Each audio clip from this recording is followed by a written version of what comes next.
Hello बच्चों। आज मैं आपको क्लास 9th जिसका विषय है गणित, इसकी वर्कशीट नंबर 22 समझाऊंगी, जिसकी डेट है मेरे पास 27 अगस्त 2021। आज की वर्कशीट में हम अपना जो तीसरी विधि है, रैखिक समीकरण हम कर रहे थे, याद है ना, दो युग्मों वाली, दो चर वाले रैखिक समीकरण की थी ना हमने। तो हमने दो विधि कर ली थी, आज हम तीसरी विधि करने वाले हैं। तो देखो यहाँ लिखा है हमारे पास, दो चर वाले रैखिक समीकरण युग्म में बदले जा सके वाले समीकरण। देखो कई बार पता है ऐसा होता है कि कुछ समीकरण ऐसे होते हैं जो होते तो रैखिक हैं, लेकिन ना वो पहले शुरू में रैखिक रूप में लिखे नहीं होते हैं। तो हमें क्या करना पड़ता है, उन्हें रैखिक रूप में बनाना पड़ता है और उसके बाद हल करना पड़ता है। ठीक है ना। तो चलिए देखते हैं, पर पता कैसे चलेगा कि ये रैखिक समीकरण बनेंगे या नहीं बनेंगे, वो भी हम आज ही जान लेंगे। देखो वर्कशीट में है क्या, जैसे कि अगर मैं आपको एक उदाहरण से ही सीधा बता दूं, यहाँ पर लिखा देखो 3/x plus 2/y is equal to 9, ये लिखा हुआ है ना। अगर आप ध्यान से देखो तो यहाँ पर x और y दो चर तो हैं, लेकिन ये रैखिक समीकरण नहीं है। अब आप सोच रहे होंगे रैखिक समीकरण तो वो होती है जिसकी घात एक होती है, चर की, वही वाले होते हैं, और यहाँ तो चर की घात एक ही है, तो ये तो रैखिक समीकरण होना चाहिए। नहीं, ये रैखिक समीकरण नहीं है। और क्यों नहीं है, क्योंकि देखो अगर आप ध्यान से देखो तो जो यहाँ पर आपके ये चर है ना, ये आपके हर में दे रखे हैं, अंश में नहीं दे रखे।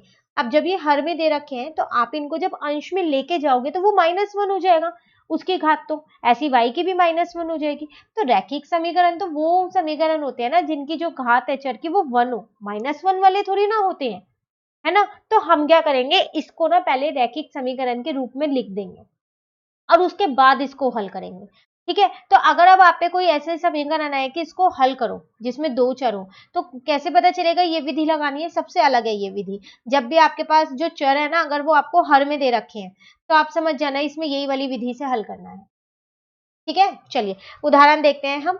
तो 3/x plus 2/y is equal to 9 है, यहाँ लिख लेते हैं फिर करते हैं। बिल्कुल ध्यान ध्यान से समझिएगा, क्योंकि जो पीछे दो विधि आप करके आए हो, ठीक है, वो दोनों इसमें लगने वाली हैं। 3/x plus 2/y is equal to 9, ये एक समीकरण दे रखी है, दूसरी है 2/x plus 1/y is equal to 6। ठीक है। अब इन दोनों को हम पहले रैखिक समीकरण के रूप में लिखते हैं, पहला हमारा स्टेप यही है।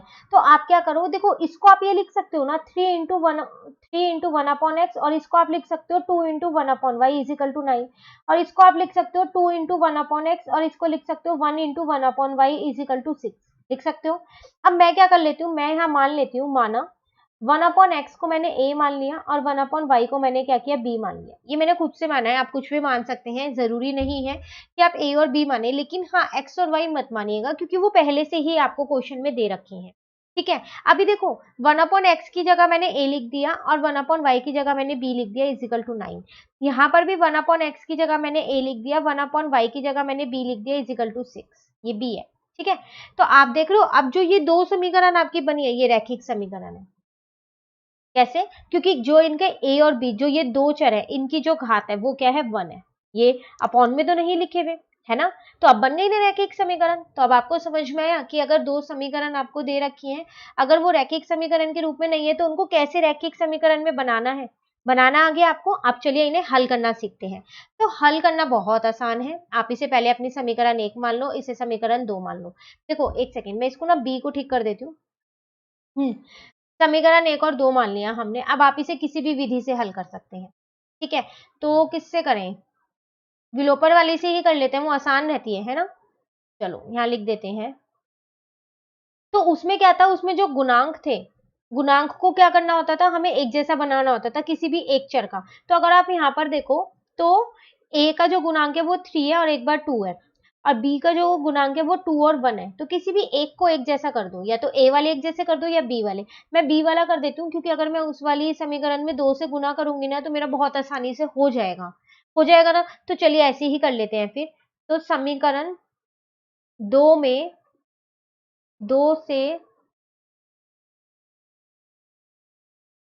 गुणन करने पर, ठीक है, तो 2 से यहाँ कर दो, तो 2a plus 1b is equal to 6। तो ये कितना आ जाएगा यहाँ पर, 4a plus 2b is equal to 12। ये समीकरण 3 मान लो। ठीक है। अब देखो 2 को तो आपने चेंज कर दिया, वो 3 बन गई है समीकरण 3। अब 1 और 3 को हम हल कर लेते हैं। कुछ नहीं करना है हमें कोई से भी तरीका लगाओ आप, a और b की वैल्यू आपको निकालनी है, बस, और कुछ नहीं करना। ठीक है, तो अब मैं यहाँ पर क्या करती हूँ, यहाँ लिख देती हूँ समीकरण 1 और 3 को हल करने पर। तो देखो, तो 3a plus 2b is equal to 9 और यहाँ पर है 4a plus 2b is equal to 12। ठीक है ना, अब तो 2b आ गया, लेकिन ये दोनों ही प्लस प्लस के हैं, कट तो नहीं हो पाएंगे, फिर हमें नीचे साइन चेंज करना पड़ेगा, तो माइनस माइनस माइनस, तो ये कट गया। अब देखो 3a में से 4a जाएगा तो माइनस का ये बचेगा, और 9 में से 12 जाएगा तो माइनस का 3 बचेगा। ठीक है, यहाँ तक माइनस से माइनस कट कर दिया, a का मान कितना आ गया, 3 आ गया सॉरी, a का मान 3 आ गया। एक बार चेक कर ले, a का मान 3 दिया उन्होंने। कहाँ पर है, अच्छा अभी हमने वो निकाला, इन्होंने p और q माना है, हमने a और b माना है, कोई बात नहीं, हम कुछ भी मान सकते हैं। तो इनका देखो p का मान 3 आ रहा है, और इन्होंने देखो कौन सी विधि से किया है, इन्होंने भी शायद से यही किया है, नहीं इन्होंने प्रतिस्थापन विधि से किया है, हमने विलोपन विधि से किया, कोई सी भी विधि से कर सकते हो। चलिए अब आगे ऐसा करते हैं, a का मान निकल गया ना, अब b का मान निकाल लेते हैं। तो b का मान आप किसी भी एक समीकरण में a का मान रख दो, फिर निकल जाएगा, आपकी मर्जी है, आप 1 में रखो, 2 में रखो या 3 में रखो। मैं किस में करती हूँ, मैं 2 में रख देती हूँ। ठीक है, इसको लिख देते हैं a इज इक्वल टू 3 को समीकरण 2 में रखने पर। ठीक है, अब देखो समीकरण 2 है क्या आपके पास, तो समीकरण 2 है आपके पास यहाँ पर 2a plus 1b is equal to 6।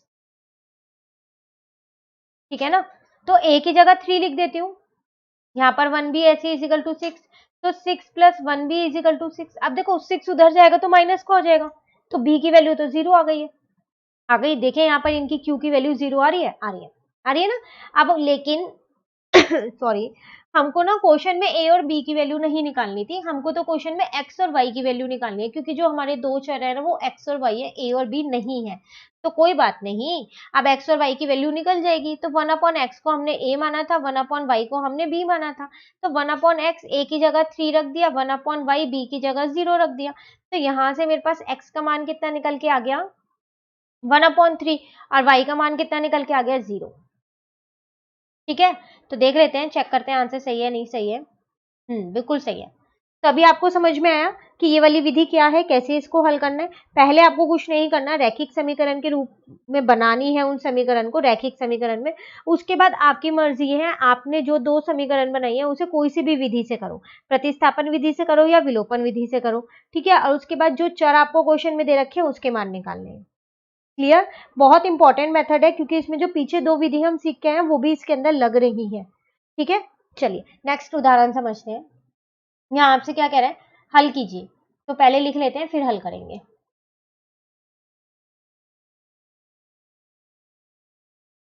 तो 4 upon X minus 1 plus 2 upon Y minus 2 is equal to 4। एक समीकरण तो यही दे रखी है, 10 माइनस 1 और 4 है।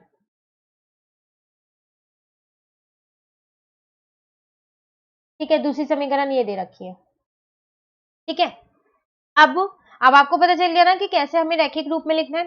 तो मैं सीधा यहाँ पर मान लूं कि माना 1 अपॉन एक्स माइनस 1 जो है वो a है, और 1 अपॉन वाई माइनस 2 जो है वो b है।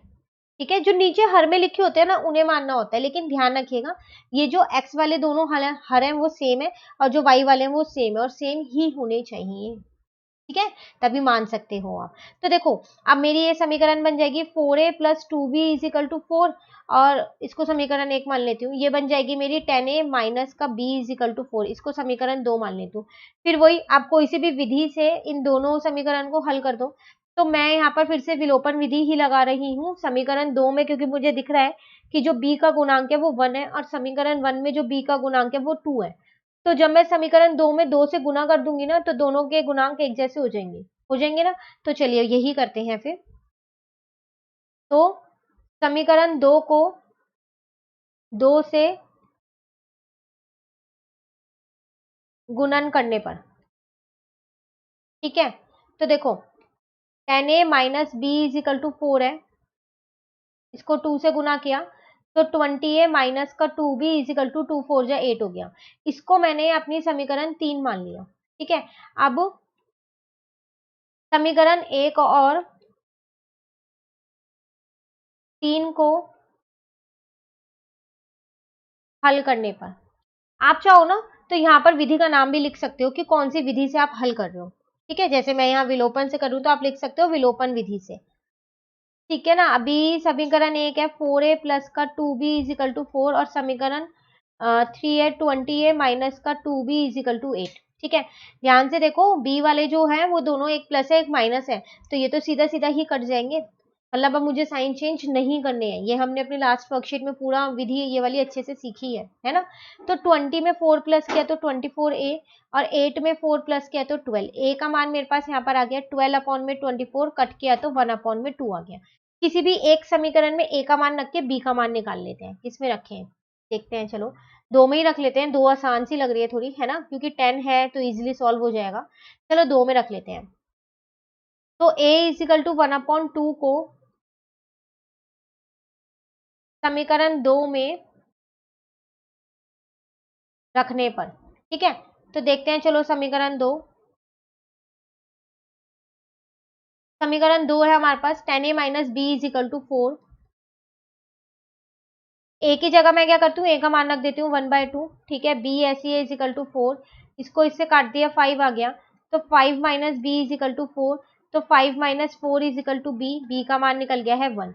लेकिन फिर वही चीज सेम, ए और बी का मान नहीं चाहिए हमें क्वेश्चन में, हमें क्वेश्चन में एक्स और वाई का मान चाहिए। तो चलो किस किस को ए और बी माना था, तो 1 upon X minus 1, 1 upon X minus 1 को ए, वाई माइनस 2 को बी। ठीक है, यहाँ लिख लेते हैं। तो 1 upon X minus 1 is equal to A, 1 upon Y minus 2 is equal to B. ठीक है, 1 अपॉन एक्स माइनस 1, ए की जगह ए का मान रख दो, 1/2 था ना। ठीक है, अब 1 अपॉन वाई माइनस 2 की जगह बी का मान रख दो, 1 था। ठीक है, क्रॉस मल्टीप्लाई करते हैं, 2 is equal to X minus 1, X का मान यहाँ से 3 निकल के आ गया। यहाँ क्रॉस मल्टीप्लाई करते हैं, Y minus 2 is equal to 1, Y का मान यहाँ पर 3 आ गया। एक्स और वाई दोनों का मान निकल गया, चेक कर लेते हैं एक बारी, बिल्कुल दोनों का मान सेम आया। ठीक है, अभी क्लियर हो गया कैसे करना है हल। चलिए आगे देखते हैं। फिर यहाँ कह रहा है हल कीजिए, तो ये ना आपको पूरा हल करके नहीं दिया है, सिर्फ बता दिया है कि कैसे करना है, उसके बाद आपको खुद से हल करना है। ठीक है, तो यहाँ हम पूरा कर लेते हैं, लेकिन 4x minus 3y upon x Y है, पहले मैं यहाँ लिख लेती हूँ फिर करते हैं। तो 4x माइनस 3y अपॉन में x y is equal to 5, 8x plus y upon में x y is equals to 3। ठीक है, अब देखो ये देख के आपको कुछ अजीब सी लग रही है ना, आप इसमें कुछ मान नहीं सकते अभी, क्योंकि ये तो दिख रहा है मुझे कि जो मेरे चर हैं वो यहाँ पर किस में है, हर में है, लेकिन अगर आप ध्यान से देखो तो वो अंश में भी है। तो पहले थोड़ा सा इसे चेंज करना पड़ेगा, और वो क्या करना पड़ेगा, ये एक्स वाई जो है ना ये दोनों के नीचे है, 4x के नीचे भी और 3y के नीचे भी। ठीक है, ऐसे उसी तरीके से मैं यहाँ पर लिख देती हूँ। कहीं पर भी डाउट हो ना तो आप कमेंट करके पूछ लीजिएगा। वैसे इसमें 3-4 क्वेश्चन अभी और हैं, जब तक तो सारे डाउट्स क्लियर हो जाएंगे। आसान है विधि, कोई ऐसी मुश्किल नहीं है। ठीक है ना, तो x से x कट गया, y से y कट गया, x से x कट गया, y से y कट गया, तो यहाँ बचा 4 अपॉन वाई, यहाँ बचा 3 upon X is equal to 5, यहाँ बचा 8 अपॉन वाई, यहाँ बचा 1 upon X is equal to 3। अब तो आ गया, अब तो हर में ही है ना सिर्फ चर, अंश में तो नहीं है। अब मान लेते हैं चलो, तो मैंने माना 1 अपॉन एक्स को मैंने ए माना और 1 अपॉन वाई को मैंने बी माना, कुछ भी मान सकते हो आप। ठीक है, तो यहाँ पर आ जाएगा 4b माइनस का 3a इज इक्वल टू 5, और यहाँ पर आ जाएगा, इसको ऐसा करते हैं, इसको समीकरण 1 और समीकरण 2 मान लेते हैं, और इसको समीकरण 3, आप जो लिखने वाले उसको समीकरण 4 मान लूंगी।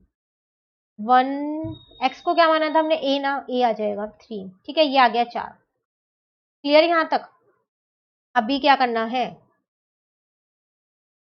हल करते हैं, किससे करें, विलोपन वाले से ही कर लें, वो थोड़ी आसान रहती है ना, विधि छोटी होती है। तो ऐसा करते हैं, समीकरण 4 में 3 से गुना कर देते हैं, ताकि जो ए के गुणांक है वो एक जैसे हो जाए। ठीक है ना, तो समीकरण 4 में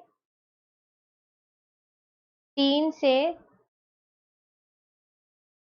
गुणन करने पर, तो 8b plus 1a is equal to 3, पूरे को 3 से गुना कर रही हूँ मैं यहाँ। ठीक है, तो वो आ जाएगा 8 3 जा 24b, 3 1 जा 3, और 3 3 जा 9, इसको समीकरण 5 मान लेते हैं। अब समीकरण 5 और 3 को हल कर देते हैं विलोपन विधि से। ठीक है, समीकरण 3 और 5 को हल करने पर, ठीक है ना, तो 4b माइनस का 3a इजिकल टू 5 है, और यहाँ पर है 24b प्लस का 3a इजिकल टू 9 है। ठीक है, देखो साइन अलग अलग है, 3a एक प्लस का एक माइनस का, ये सीधा सीधा ही कट जाएगा। तो 24 में 4 प्लस करोगे तो 28 आ जाएगा। ठीक है, और यहाँ पर 9 में 5 प्लस करोगे तो 14 आ जाएगा। b का मान कितना आ जाएगा, 14 अपॉन में 28। ठीक है, नहीं ठीक है, तो कट करोगे तो कितना आ जाएगा, 1 अपॉन में 2 आ जाएगा। 28 इधर, बी आ गया। अब इसे किसी भी एक समीकरण में रख के ए का और निकाल लेते हैं। समीकरण 4 में रख देती हूँ मैं, आप किसी में भी रख सकते हो। ठीक है, तो b इजिकल टू 1/2 समीकरण 4 में रखने पर, तो समीकरण 4 है क्या मेरे पास, 8b plus 1a is equal to 3। ठीक है, अभी क्या करते हैं, b की जगह 1/2 रख देते हैं और ये 1a ऐसे ही रहने देते हैं, यहाँ पर 3 आ जाएगा। तो इसको तो मैंने इससे कट कर दिया, तो ये तो 4 आ गया। तो 1a इजिकल टू 3 माइनस 4, मैं उधर ले गई डायरेक्ट। ठीक है, एक स्टेप मिस कर दिया है, डायरेक्ट ले गई हूँ उधर। तो 1a इजिकल टू -1, a का मान आ गया -1। चलो a और b के निकल गए। क्या माना था, 1/x को a माना है, 1/y को b माना है। तो 1/x equal to a, 1/y equal to b। तो 1/x a की जगह -1, 1/y b की जगह क्या था, क्या निकला है अभी हमारा, 1/2 निकला है ना। ठीक है, तो x का मान यहाँ से -1 आ गया और y का मान यहाँ से 2 आ गया। लो, ये हल हो गया। ठीक है, हल करके नहीं दे रखा है आपको, बोल दिया है कि उदाहरण 1 की तरह ही है, खुद करना था। मैंने आपको समझा दिया, अब आप खुद कर लीजिएगा। ठीक है ना, चलिए पूरा कर लीजिएगा ये वाला। अब आते हैं जो क्वेश्चंस हमको खुद करने हैं। देखो यहाँ पर आपको 4 क्वेश्चंस दे रखे हैं। फर्स्ट में आपसे क्या कह रहा है, x तथा y के लिए हल कीजिए। आपको ये हल करनी है, 2 समीकरण आपको दे रखे हैं। लेकिन ये रैखिक समीकरण नहीं है, तो हमको पहले इन्हें रैखिक समीकरण बनाना है और उसके बाद हल करना है। ठीक है, कैसे करेंगे वो यहाँ लिख लेते हैं। तो 10 अपॉन में x प्लस वाई है, तो 10 अपॉन में x plus Y plus 5 upon में x minus Y is equals to 7। ठीक है, दूसरी है मेरे पास 15, 9 और -6 है। 15 अपॉन में x प्लस वाई, एक सेकेंड, 9 अपॉन में x minus Y is equal to -6। एक बार चेक कर लें, फिर हल करना शुरू करते हैं। ठीक है, ठीक है, मैं यहाँ पर बीच में लाइन बना देती हूँ। देखो अभी क्या करें, कुछ मानना पड़ेगा, है ना। तो 1 अपॉन में x प्लस वाई और 1 अपॉन में x माइनस वाई को मान लेते हैं। ठीक है ना, चलो इसको हटा ही देते हैं फिर। तो मेरे को लगा पहले थोड़ा हल करके फिर मानना पड़ेगा। तो 1 अपॉन में x प्लस वाई को मैंने a मान लिया और 1 अपॉन में x माइनस वाई को मैंने b मान लिया। ठीक है, तो ये मेरा बन गया 10a प्लस का 5b इजिकल टू 7। इसको मैंने अपनी समीकरण 1 मान लिया। फिर यहाँ पर मेरा बन गया 15a माइनस का 9b इजिकल टू -6। इसको मैंने अपनी समीकरण 2 मान लिया। ठीक है, कुछ इसमें से मैं उपनिष्ट कर लूं तो देखो हम ऐसा करते हैं, इसको समीकरण 2 ना मान के इसमें से ना मैं 3 उपनिष्ट कर लेती हूँ। तो यहाँ पर आ जाएगा 5 आएगा ना। तो यहाँ पर आ जाएगा 5a माइनस का 3b इजिकल टू -6। ठीक है ना, तो 5a माइनस का 3b is equal to -6 upon 3 cut किया तो -2 आ जाएगा। यहाँ तक ठीक है, इसको मैंने समीकरण 2 मान लिया। ऐसा पता है मैंने क्यों किया, क्योंकि ना उपनिष्ट करने से मुझे पता चला कि यहाँ 5a आ जाएगा और यहाँ पर जो a का गुणांक है वो 10 है। अब मैं दोनों के गुणांक एक जैसे कर पाऊंगी ना। तो चलिए पहले अब 2 समीकरण तो मिल गई, रैखिक समीकरण मिल गई। अब इनको हल करने के लिए एक विधि लगानी पड़ेगी। आपकी मर्जी है, आप प्रतिस्थापन विधि लगाई है, विलोपन लगाए, मैं विलोपन विधि से ही कर दूं, वो आसान लगती है मुझे और जल्दी से भी हो जाता है। ठीक है, चलो यहाँ लिखते हैं, समीकरण 2 को 2 से गुणन करने पर, तो यहाँ आ जाएगा 5a माइनस का 3b इजिकल टू माइनस का 2। ठीक है, तो समीकरण आ जाएगी आपके पास 10a माइनस का 3 2 जा 6 और 2 2 जा 4। ठीक है, इसको समीकरण मान लो 3। एक सेकेंड, 5 10 3 2 जा 6 2 2 जा 4। ठीक है, अब समीकरण 1 और 3 को हल करने पर, विलोपन विधि से ही करते हैं, लिख देती हूँ मैं यहाँ पर 10a + 5b = 7 पहली विधि है मेरी, ये पहली समीकरण है 10a + 5b = 7। उसके बाद है तीसरी है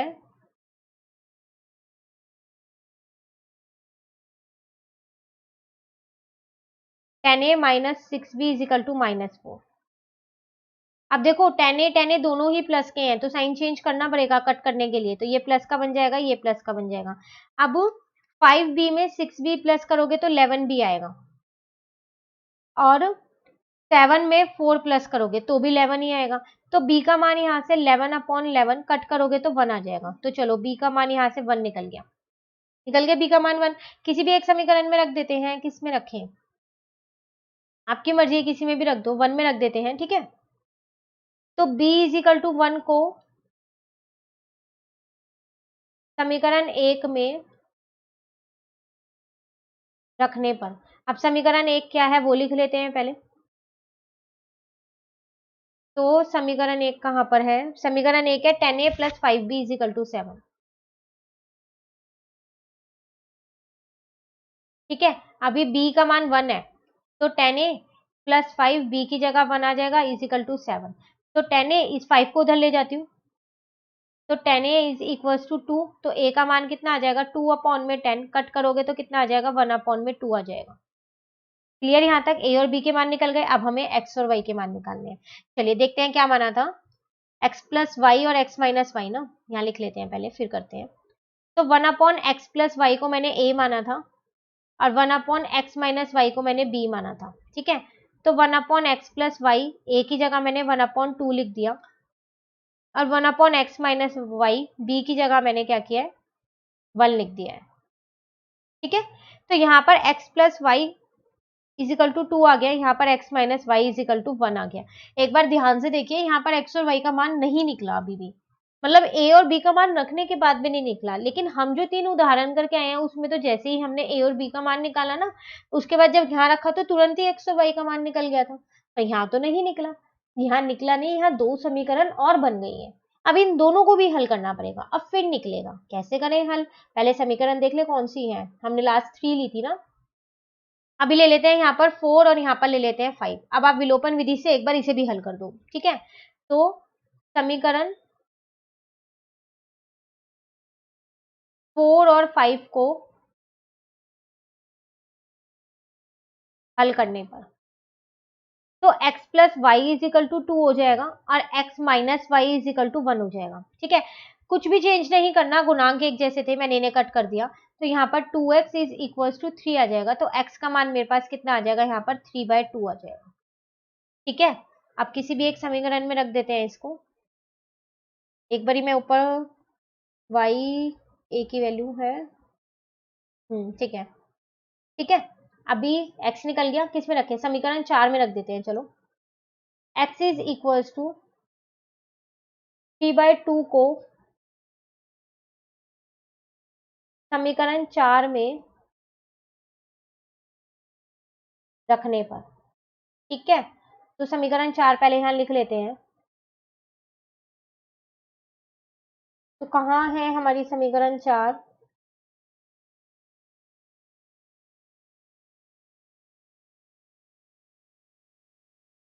ये x + y = 2। एक सेकेंड, हमने शायद यहाँ पर थोड़ा सा गलत कर दिया है ना। हाँ देखो, यहाँ पर 1/5 आएगा ना, 2 की टेबल में 10 तो 5 पे आता है। ठीक है ना, तो यहाँ पर भी फिर 5 करना पड़ेगा।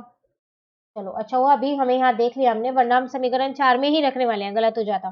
तो समीकरण 4, अच्छा ये भी चेंज हो जाएगा फिर तो यहाँ पर 5 आ जाएगा, तो यहाँ पर हमारे पास क्या आ जाएगा, 6 आ जाएगा। ठीक है, वो एक चेंज हुआ था, उससे सारा ही चेंज हो गया। तो अब यहाँ पर x कितना आ गया आपके पास, 3 आ गया। तो चलो t को रख देते हैं समीकरण 4 में। ठीक है, करेक्ट कर लीजिएगा सब जने। तो x + y = 5 है, तो 3 plus y is equal to 5, तो वाई की वैल्यू कितनी आ गई आपके पास, 2 आ गई। लो, एक्स और वाई दोनों की वैल्यूज निकल गई, जो जो आपको निकालनी थी वो दोनों ही निकल गई। क्लियर। तो इस क्वेश्चन में देखा आपने जो विलोपन विधि है वो एक नहीं 2 बार लगाई, क्योंकि जो आपको ऊपर समीकरण दे रखी थी ना, वो आपको एक्स और वाई दोनों ही दे रखे थे, दो दो चर एक एक में दोनों दोनों चर दे रखे थे इसीलिए। ठीक है, चलिए नेक्स्ट क्वेश्चन देखते हैं। 3x plus 2y is equal to 2xy। 3x plus 2y is equal to 2xy। उसके बाद है 9x minus 4y is equal to xy। 9x minus 4y is equal to xy। एक बार क्रॉस चेक कर लेते हैं। ठीक है। देखो, अब आपको ये देख के लग रहा होगा ये तो रैखिक समीकरण है, क्योंकि जो इसके चर है वो आपके पास अंश में ही दे रखे हैं, हर में नहीं दे रखे।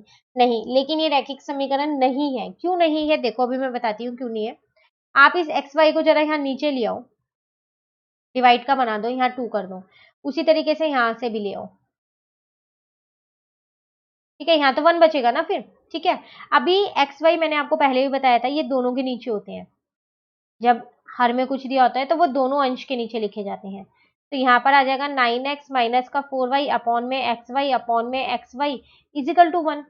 यहाँ से मैंने x काट दिया, यहाँ से मैंने y काट दिया, यहाँ से मैंने x काट दिया, यहाँ से मैंने y काट दिया। तो ये आ गया 3 अपॉन वाई, ये आ गया 2 अपॉन एक्स, और यहाँ पर आ गया 2।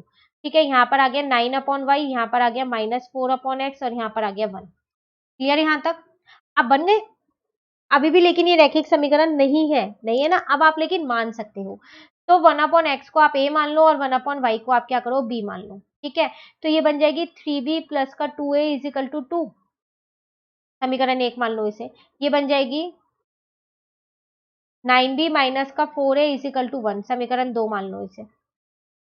ये प्लस चेक कर लेते हैं एक बार, फिर हल करेंगे। 9b माइनस का 4a। ठीक है, अब कैसे करें, देखो देखो दिख रहा है ना आपको भी कि यहाँ पर 4a है समीकरण 2 में, तो समीकरण 1 में भी मैं 4a बना सकती हूँ। अगर मैं 2 से गुना कर दूं तो समीकरण 1 को 2 से गुना कर दो, फिर विलोपन विधि से कर लेंगे। समीकरण 1 को 2 से गुणन करने पर तो 3b प्लस का 2a इज इक्वल टू 2, 3 2 जा 6, 2 2 जा 4 और 2 2 जा 4। ये समीकरण बन गई तीसरी। अब समीकरण दूसरी और तीसरी को हल कर दो। समीकरण 2 और 3 को हल करने पर, ठीक है, तो लिख लेते हैं 9a 9b माइनस का 4a इज इक्वल टू 1 और 6b प्लस का 4a इज इक्वल टू 4। ठीक है,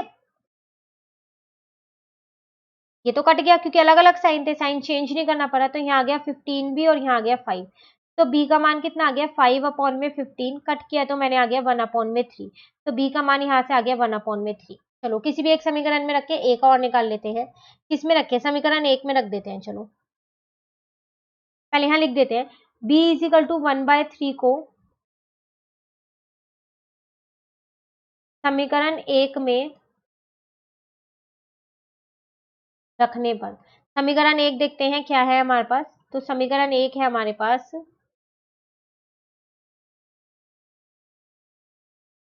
3b plus 2a is equal to 2 है। ठीक है, अभी 3b की जगह 1/3, 2a इज इक्वल टू 2, ये तो कट गया, तो 1 प्लस का 2a इज इक्वल टू 2 आ गया। तो 2a इस 1 को उधर ले जाते हैं, ठीक है ना। तो 2a इज इक्वल टू 1, तो a का मान कितना आ गया मेरे पास, 1/2 आ गया। a और b के मान निकल गए, x और y आपने इन्हीं तो माना था, 1 अपॉन एक्स को a माना था, 1 अपॉन वाई को आपने b माना था। तो 1 अपॉन एक्स ए की जगह 1 अपॉन 2, वाई को क्या माना था आपने, b, और b का मान कितना निकला था, 1 अपॉन 3। तो x का मान यहाँ से 2 निकल गया और y का मान यहाँ से कितना निकल गया, 3 निकल गया। ठीक है, क्लियर। चलिए क्वेश्चन कंप्लीट। क्वेश्चन 2 पे आते हैं। निम्न को रैखिक समीकरण के रूप में लिखिए। देखिए क्वेश्चन 1 और 2 में एक छोटा सा डिफरेंस है। क्या, क्वेश्चन 1 में कह रहा था x तथा y को हल कीजिए, तो एक्स और वाई का मान निकालना है। लेकिन यहाँ कह रहा है निम्न को रैखिक समीकरण के रूप में लिखिए। इन्हें सिर्फ रैखिक समीकरण में लिखना है, हल नहीं करना है आपको, ठीक है। फिर भी आप अपनी टीचर से एक बार कंफर्म कर लीजिएगा। अगर इन्हें हल करना हुआ तो फिर आप हल तो आप कर ही सकते हैं, आपको आ गए होंगे। तो मैं आपको इनके रैखिक समीकरण बता देती हूँ कि रैखिक समीकरण के रूप में ये कैसे है, ठीक है। देखो पहले लिख लेते हैं। तो 16 अपॉन में x प्लस 3 है,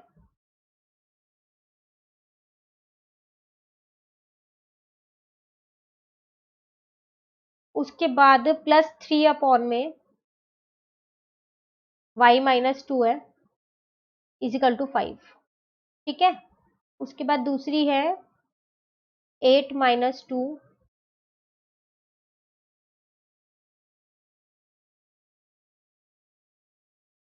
और यहाँ पर है -1, ठीक है ना। अब मान लेते हैं, माना 1 अपॉन में x प्लस 3 है मेरे पास a और 1 अपॉन में y माइनस 2 है मेरे पास b, ठीक है।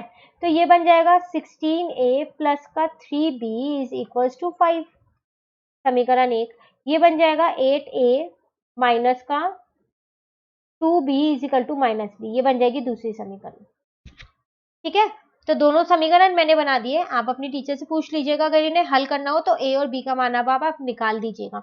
विलोपन विधि लगाओ या दूसरी लगाओ, ए और बी का मान निकाल के यहाँ रखना है। जैसे हमने ऊपर क्वेश्चन समझे और उदाहरण समझे, सेम वैसे ही है, ठीक है। चलिए लास्ट पार्ट बी पार्ट और कर लेते हैं।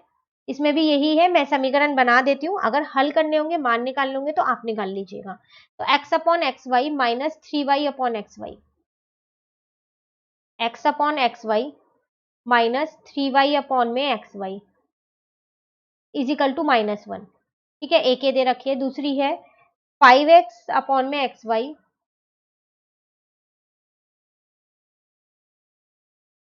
उसके बाद है y अपॉन में x y is equal to 3,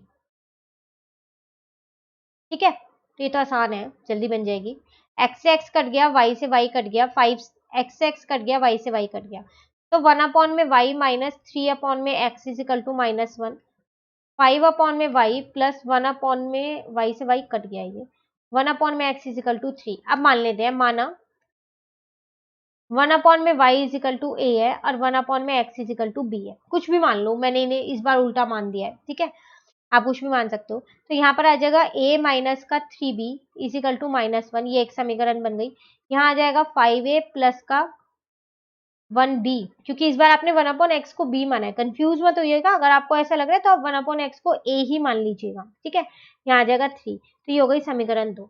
तो समीकरण दोनों ही मैंने बना दिए, हल नहीं करवा रही हूँ क्योंकि क्वेश्चन में लिख के नहीं दिया है कि इनको हल कीजिए। क्वेश्चन में सिर्फ यही लिखा है निम्न को रैखिक समीकरण के रूप में लिखिए, उनके रूप में मैंने लिखवा दिया है। आप टीचर से पूछ लीजिएगा अपनी, अगर हल करने होंगे तो फिर आप हल कर लीजिएगा इन्हें, ठीक है। चलिए वर्कशीट कंप्लीट होती है। आसान मेथड था, इजी वर्कशीट थी। अगर आप एक बार अच्छे से समझ लेंगे तो कमेंट करके बताइएगा जरूर अच्छे से वर्कशीट क्लियर हुई या नहीं हुई, और अगर नहीं हुई तो डाउट कहाँ पर है, जहां भी डाउट होगा वो मैं फिर आपका क्लियर कर दूंगी, ठीक है। वर्कशीट 22 कंप्लीट, वर्कशीट 23 हम अपनी नेक्स्ट वीडियो में समझेंगे। तो अगर आपको वीडियो अच्छी लगी तो लाइक जरूर कीजिएगा और मेरे चैनल को सब्सक्राइब कीजिए। Thank you.